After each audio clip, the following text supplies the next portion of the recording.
Breaking news. Breaking news. Breaking news.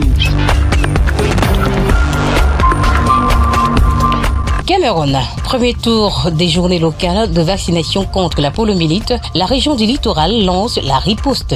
Merci de rester sur CNN. Breaking news. Breaking news.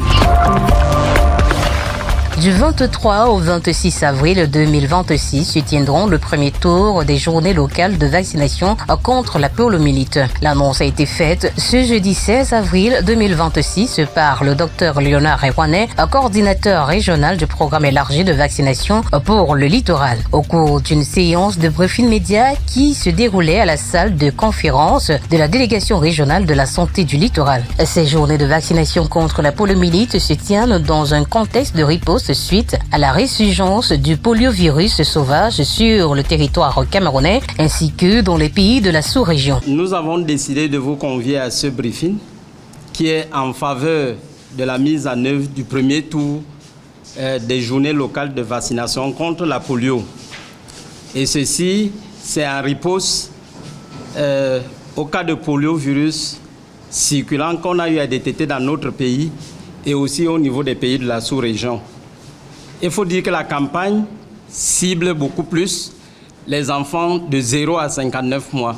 Cela veut dire que les enfants de 0 à 5 ans.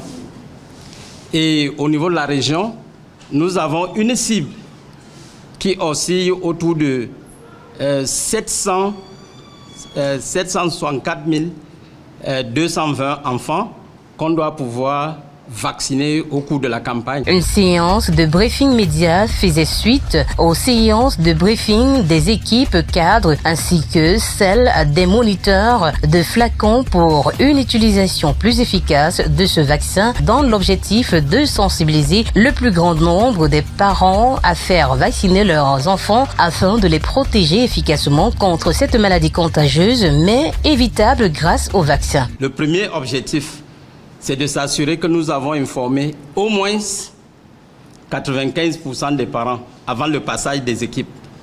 Le deuxième objectif, c'est de s'assurer qu'on a administré le vaccin polio oral à tous les enfants de 0 à 59 mois. Cela veut dire que nous voulons un score de 100% au niveau de la région du littoral.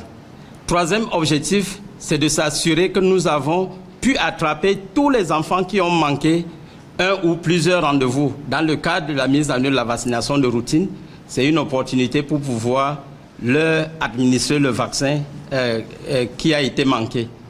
Il faut également dire qu'au cours de la même campagne, nous avons l'obligation de s'assurer que le vaccin a été utilisé de manière efficiente.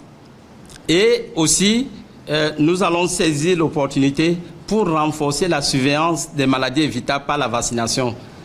À ce titre, je fais allusion à la surveillance de la polio à travers les paralysies flash aiguës, la surveillance de la rougeole, la surveillance de la fièvre jaune, ainsi que la surveillance du tétanos néonatal et pourquoi pas les autres maladies qui sévissent dans nos communautés. Les médias ont ainsi mis en contribution pour relayer de façon optimale cette bonne information aux populations pour une prise de conscience et une adhésion massive des parents. Si j'ai un message à passer au niveau des parents, c'est pour dire aux parents que la vaccination commence dès le 23 avril jusqu'au 27 avril 2026.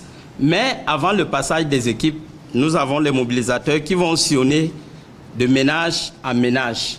Et hormis ces mobilisateurs, vous aussi les hommes de médias, vous êtes également des personnes qui doivent porter ce message partout où on peut retrouver les populations. Merci d'être sur CNN, la télévision autrement. Les programmes se poursuivent. Retrouvez toute l'actualité afro-mondiale en ligne et en multidiffusion sur CNN, C-Web Info et plateformes digitales, Facebook, YouTube, Instagram et en simultané sur Radio Voltage 2.